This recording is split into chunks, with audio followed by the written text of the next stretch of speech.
¿Qué tal, señoras, señores? Bienvenidos una semana más a este espacio de la entrevista aquí en Localia Vigo. Contamos en esta ocasión con la presencia en el plató del juez decano de Vigo, don Germán Serrano. ¿Qué tal? Buenas tardes. ¿Qué tal? Buenas tardes. Bueno, no sé si empezar dándole la enhorabuena por esa decisión conocida en los últimos días de que finalmente se han puesto o se ha comenzado ya el trámite para poner a disposición de la Junta los terrenos donde se va a levantar la Ciudad de la Justicia.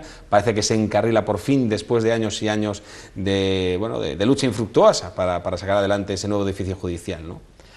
Bueno, la verdad es que parece que se ve la luz al final del túnel, ¿no? Y han sido muchos años y esperemos que esta sea la definitiva, ¿no? Y que al final lo que era un proyecto pionero en Galicia de la Ciudad de la Justicia en Vigo, que empezó a hablarse el 2005, el 2007 a concretarse, pues casi después de 10 años parece que se ve la luz al final del túnel y yo espero que esta sea la definitiva. Era el primer edificio judicial proyectado en toda Galicia y va a ser el último en construirse. Sí. Tanto ha pasado. Sí. Desgraciadamente ha sido así. Hemos intentado capear el temporal como se ha podido de falta de espacio, pero bueno, nunca es tarde si la dicha es buena, ¿no? Porque sigue siendo acuciante su construcción. Es cierto que ha habido movimientos, se ha ido al casco bello, notificaciones de embargo, se ha buscado hueco, pero es cierto que a día de hoy sigue siendo acuciante la falta de espacio para poder ubicar todos los departamentos, ¿no? Sí, o sea, hay falta de espacio objetivamente, de archivo, y luego sobre todo es un tema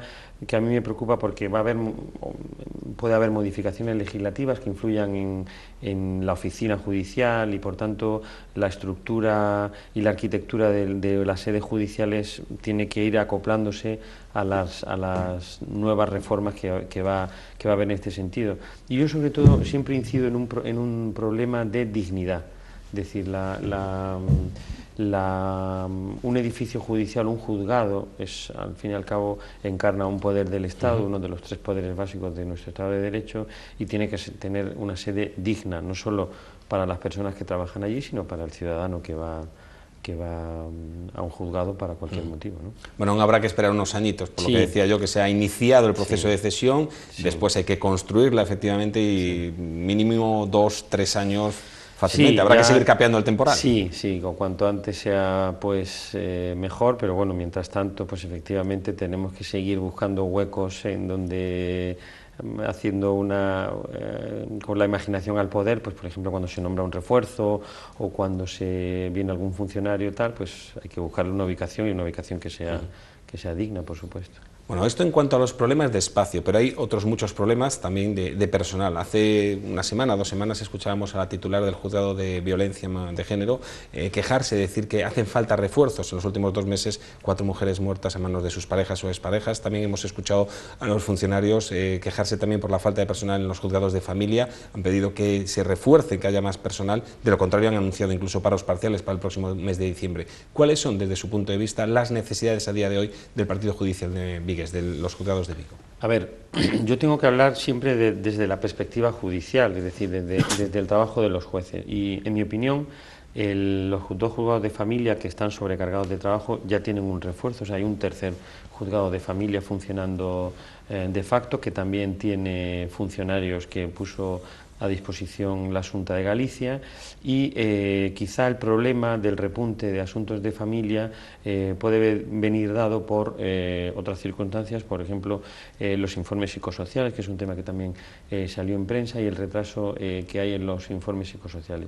Yo particularmente, mi sensación es que los juzgados de familia, con la sobrecarga de trabajo que tienen, funcionan bien, que los jueces, las juezas de familia de esta ciudad hacen un trabajo ímprobo y, en mi opinión, que quizás se creó una cierta alarma social sobre un problema que se está llevando razonablemente bien, es decir, el trabajo se está sacando. A mí no me consta que haya habido ninguna disfunción importante, no conozco en el decanato ninguna queja en ese sentido, ni por parte de ningún ciudadano o de un abogado, ni tampoco por parte del Consejo General del Poder Judicial, y por tanto creo que las tutelas, las incapacitaciones y los procesos de familia, a lo mejor con retraso por la sobrecarga de trabajo, se están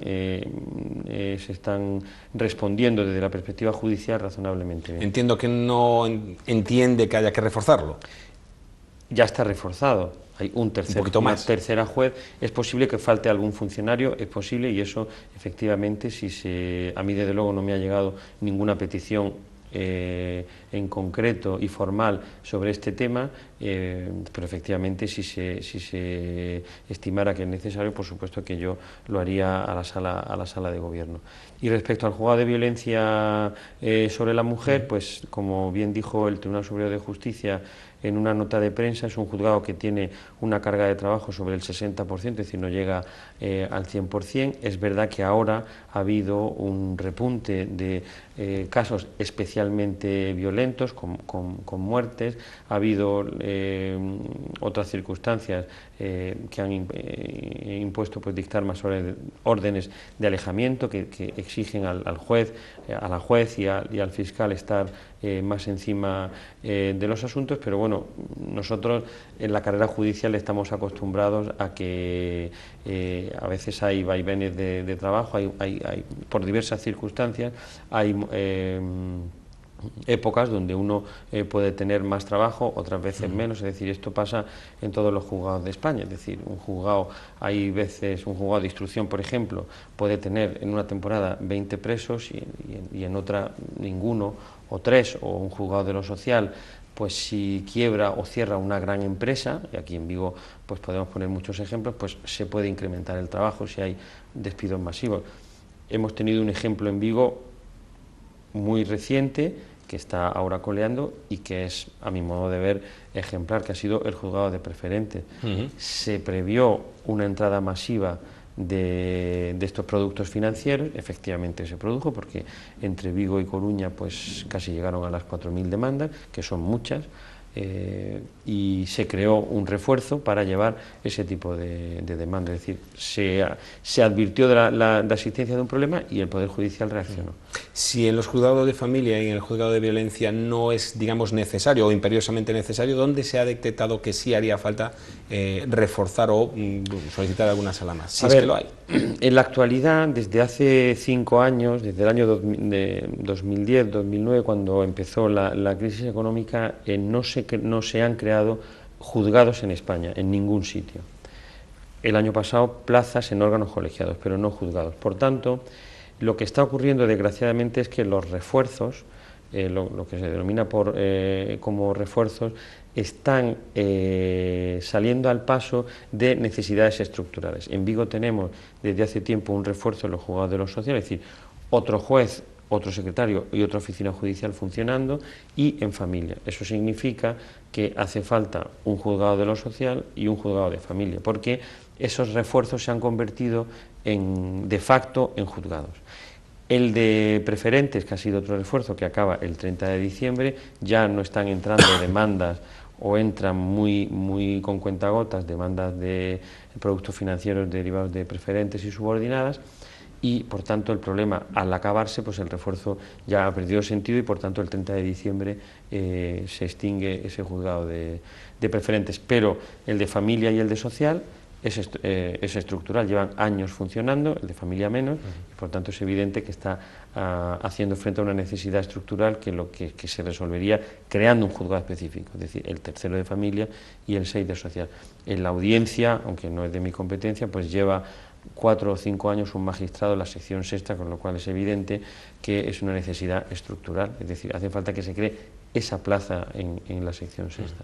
Hablando de la actividad, es mucha, obviamente, todos los días, pero últimamente y mediáticamente hay varias causas abiertas pues de una importancia verdaderamente importante. Estoy hablando de la Operación Patos, estoy hablando del macrojuicio contra el narcotráfico que arrancaba ayer por el alijo del Riptide, o el caso de las 5J. Muchas causas y muy importantes ahora mismo, ¿no?, en los juzgados abiertos. Sí.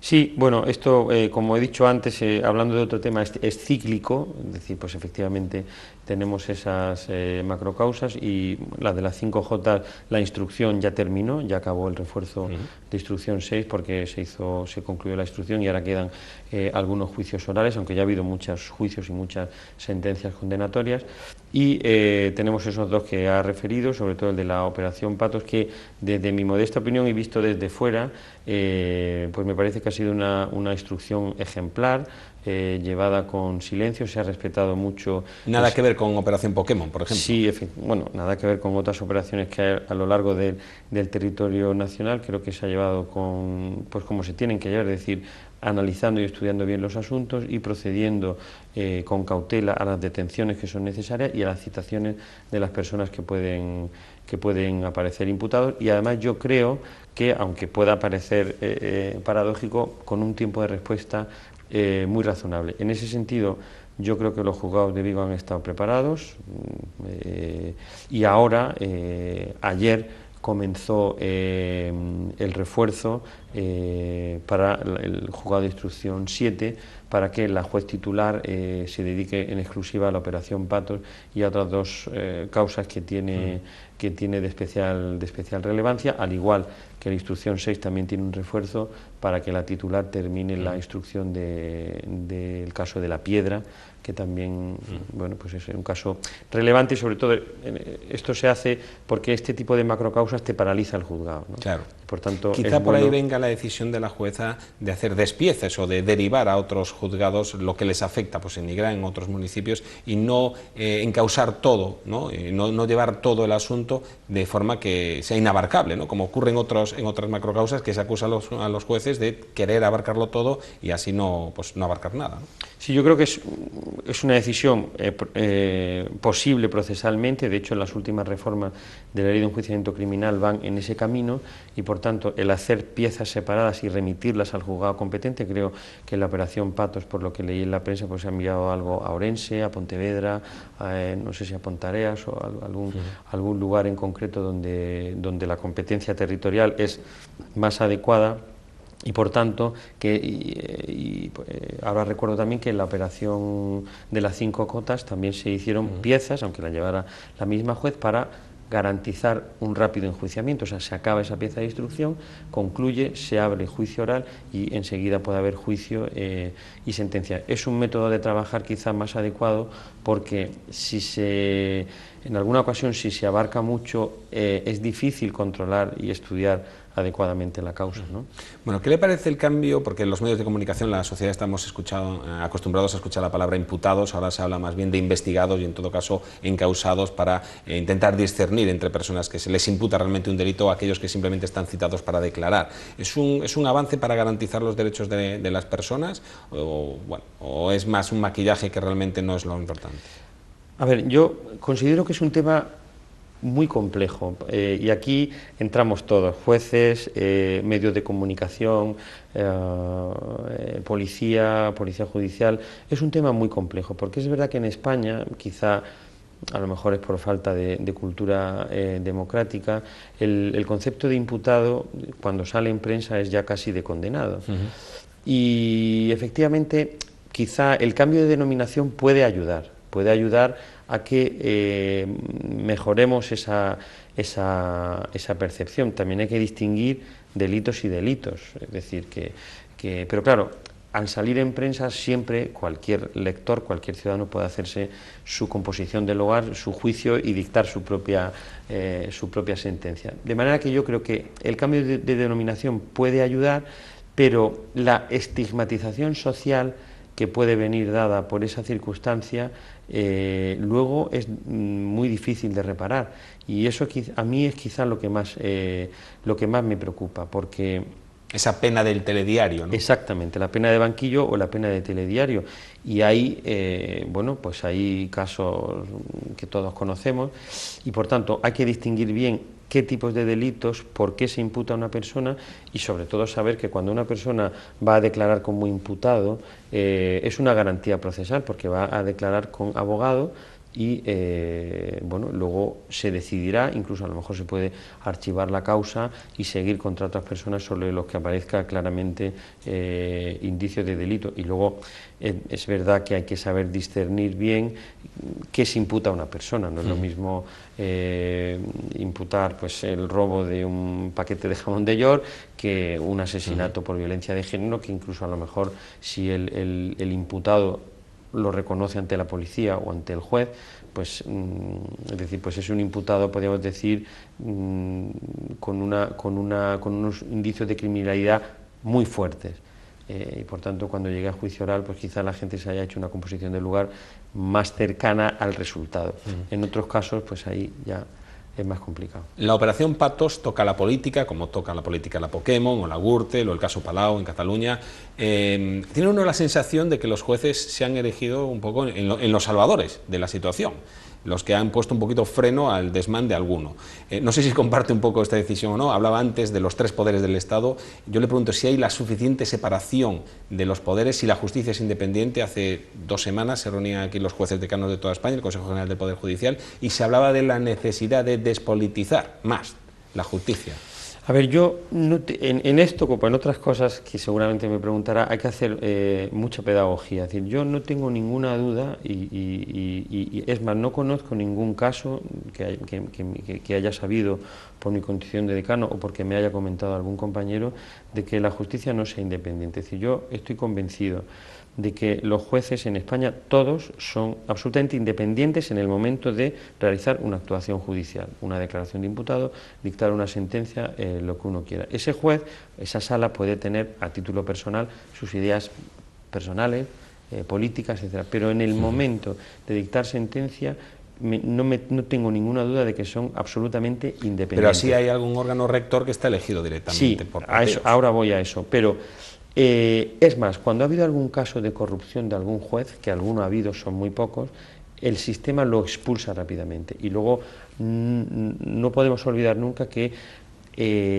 los jueces tienen o tenemos muchos resortes de control, las partes, los abogados, el fiscal, es decir, y por tanto, en ese sentido no tengo ninguna duda sobre la independencia a la hora de actuar. Hablamos del Consejo General del Poder Judicial. Efectivamente, el Consejo General del Poder Judicial técnicamente tiene una apariencia de politización, porque lo eligen el Congreso y el Senado, sus miembros. Y a veces hay un reparto de cuotas entre partidos políticos. Pero el Consejo, no, siempre, es decir, todos los años, o cada 5 años cuando se renueva. Pero el Consejo General del Poder Judicial es un órgano político, de política judicial. Y por tanto no es jurisdiccional, no va a dictar, el Consejo del Poder Judicial no va a dictar ninguna sentencia. Es verdad que decide los cargos judiciales, presidentes de audiencia, de Tribunal Superior de Justicia, pero decide entre una terna o un número de candidatos, todos ellos perfectamente preparados, y por tanto la apariencia de politización del Consejo es real.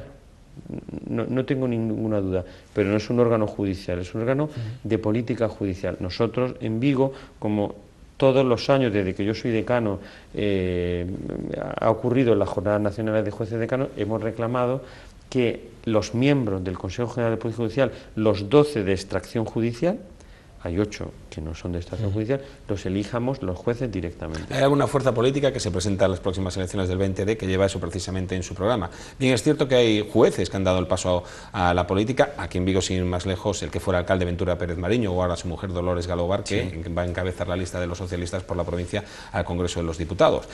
Sin ir más lejos también el juez Castro, el famoso juez Castro de toda la operación NOS y todo esto, también ha sido tentado por Podemos y él mismo ha dicho que si no fuera porque ha pedido estirar su jubilación, iría en las listas. ¿Qué le parece que compañeros de profesión den ese salto a la política? Es cierto que pueden hacerlo porque es su libertad. Hay más casos. Sí, bueno, el número para dar y tomar. El número 1 de Podemos de Palma de Mallorca también es juez, la de Canarias también. Y hay constitucionalistas. Sí, hay algún, y seguramente habrá algún caso más, y ha habido más casos. A ver, yo entiendo que los jueces somos servidores públicos. Y quizá no desde un punto de vista político, es decir, presentarse a una lista concreta, bueno, pues efectivamente los jueces lo pueden hacer y no le veo ningún inconveniente, pero quizá estemos más preparados para algún órgano técnico, de asesor o de, bueno, pues eso, para intentar mejorar las cosas que conocemos, es decir, la Administración de Justicia. Yo creo que no se deben de cerrar las puertas a los jueces para que puedan desarrollar su capacidad en política. Lo que sí creo es que hay que crear algún resorte para la vuelta, para la puerta giratoria. Y me explico.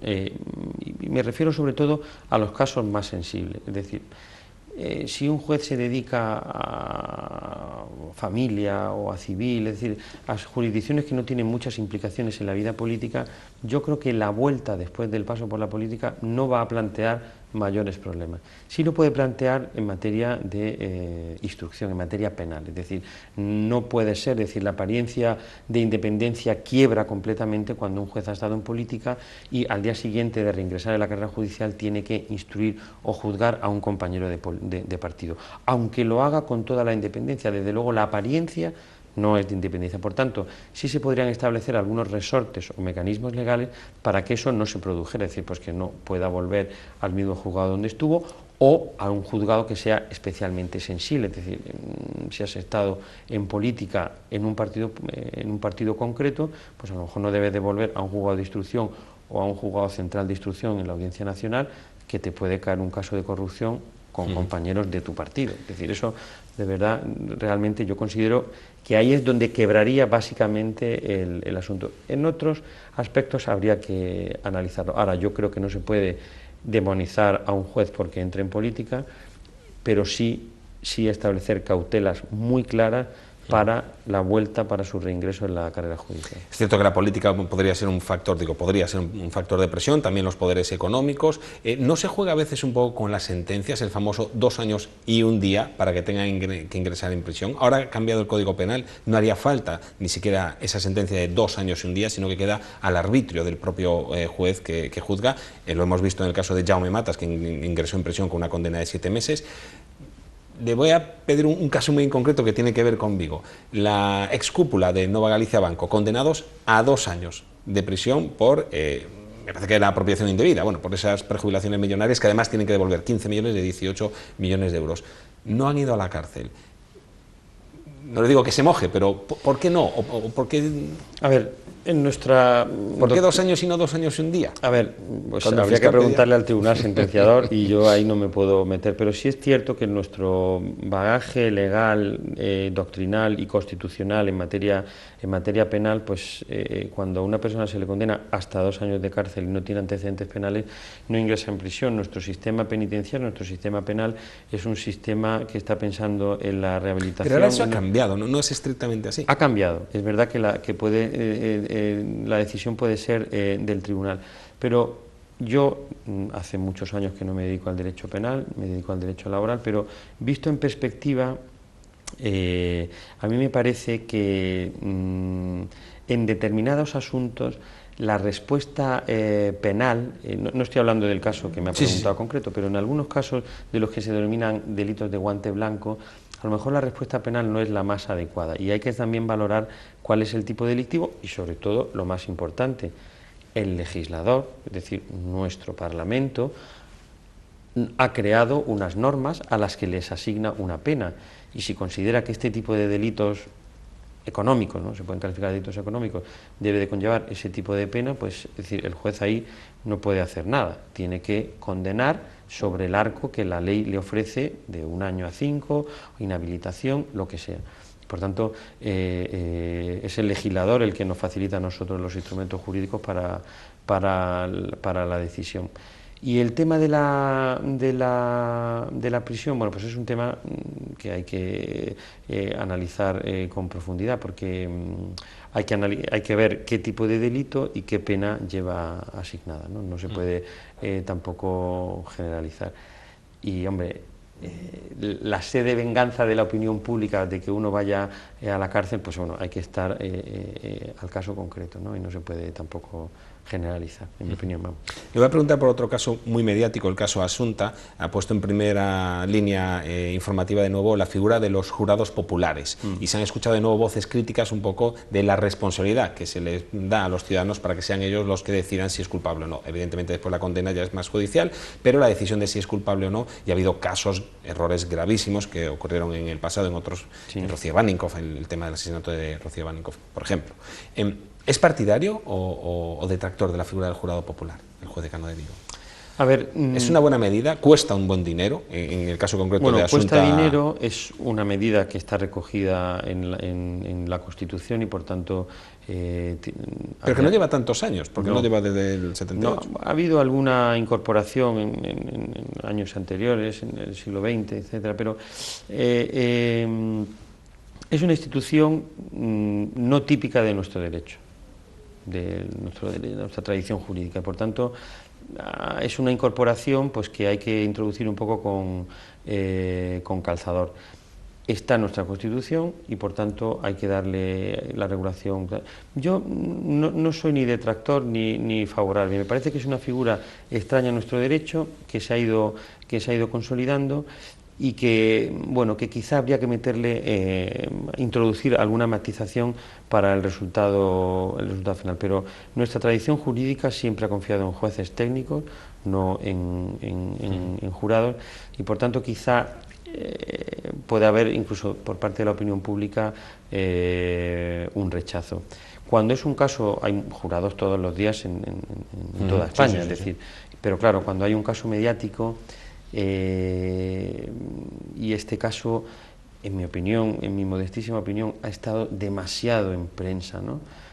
Se ha sabido todo, incluso imágenes, y claro, es muy difícil que una persona que esté al cabo de la calle con los medios informativos, antes de entrar a deliberar como jurado, no tenga ya formada una opinión, ¿no? Eso volvemos al problema que antes hemos hablado, de derecho a la información. Tenemos que entonar un poquito el mea culpa nosotros, los medios de comunicación. Porque vuestra obligación es informar, pero realmente en determinados casos no es bueno que esté todo, sobre todo si las causas penales son siempre secretas y por tanto hay que tener en ese sentido un poco de delicadeza. No nos queda mucho tiempo, juez decano, simplemente, muy brevemente, usted está en su segundo mandato, no hay limitación de mandatos al frente de un partido judicial, de los juzgados de Vigo. Germán Serrano se va a presentar, tiene en la cabeza un poco la idea de seguir pues muchos años al frente de los juzgados de Vigo, ¿o no? ¿O está bien 8 años y ya que venga el siguiente y que se coma, que me entiendan, este marrón?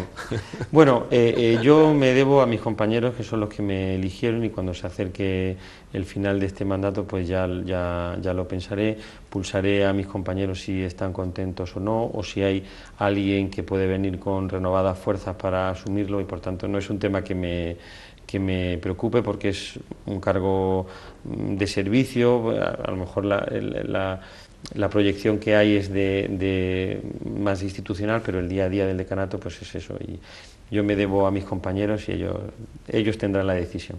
Pues no tenemos tiempo para más, me avisan aquí por el pinganillo. Muchísimas gracias, juez decano Germán Serrano, por su presencia aquí en Lo que le Vigo. Le esperamos, que ha sido sin duda un placer absoluto poder conversar con usted. A ustedes también muchísimas gracias por su presencia una vez más al otro lado del televisor. Les esperamos como siempre la próxima semana. Hasta entonces, ya lo saben, sean felices.